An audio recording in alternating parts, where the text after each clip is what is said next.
시청자 여러분 안녕하십니까? 암 치료의 대표적인 세 가지 방법은 수술, 항암제, 방사선 조사입니다. 그런데 방사선 치료를 받고 나서 입안이 건조하고 마르는 부작용으로 고생하는 분들이 많다고 합니다.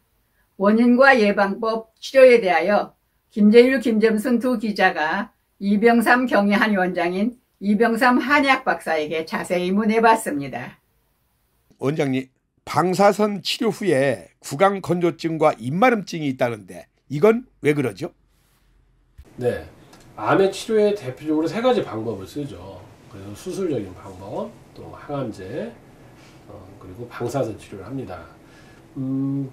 이 세 가지 방법들 중에서 뭐 다 부작용이 있지만 어쩔 수 없죠. 어쩔 수 없는 부분들이 있습니다. 다만 우리가 방사선 치료를 할 때 이 구강 건조증이나 입마름이 굉장히 큰 문제가 된다고 합니다.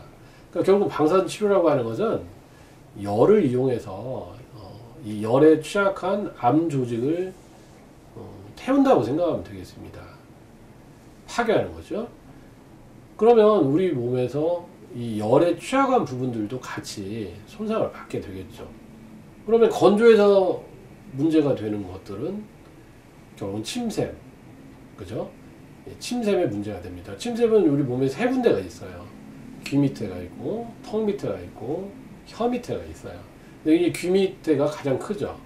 그래서 이제 이하선염, 이하선이라고 해요. 이하선. 여기 염증이 생기면 이하선염인데, 그래서 여러분들이 과도한 방사선에 노출이 되었을 때 입이 마르고 구강이 건조합니다.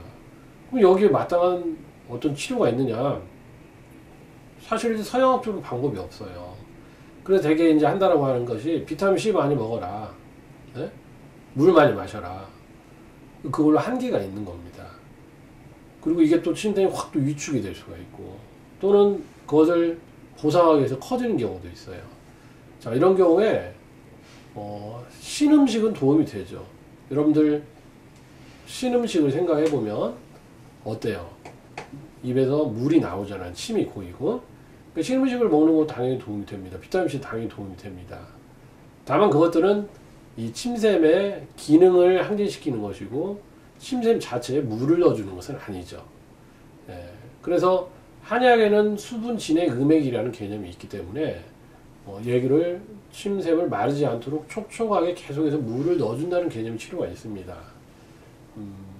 그래서 주위에 방사선 치료를 받는다고 하면은 미리 오셔서 그런 한약을 드셔도 좋고, 방사선 치료를 받고 있는 동안에 이때도 그런 약을 쓰면 됩니다.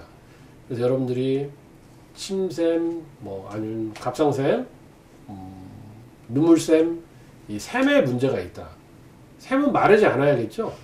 마르지 않으려면 계속해서 수분을 공급을 해줘야 되는 것입니다. 그래서 그것에 대한 개념이 있는 한의학을 가지고 치료를 하신다면 여러분들이 항암 치료의 부작용 없이 원하시는 결과를 잘 얻을 수 있을 겁니다. 이런 쪽에 문제가 있거나 또 방사선 치료를 앞두고 있거나 치료 중에 있는 분들은 한의학의 도움을 꼭 받아보시기 바랍니다. 그렇군요. 예, 감사합니다. 네, 감사합니다. 이상으로 실버넷 뉴스를 마칩니다. 시청해주신 여러분 고맙습니다.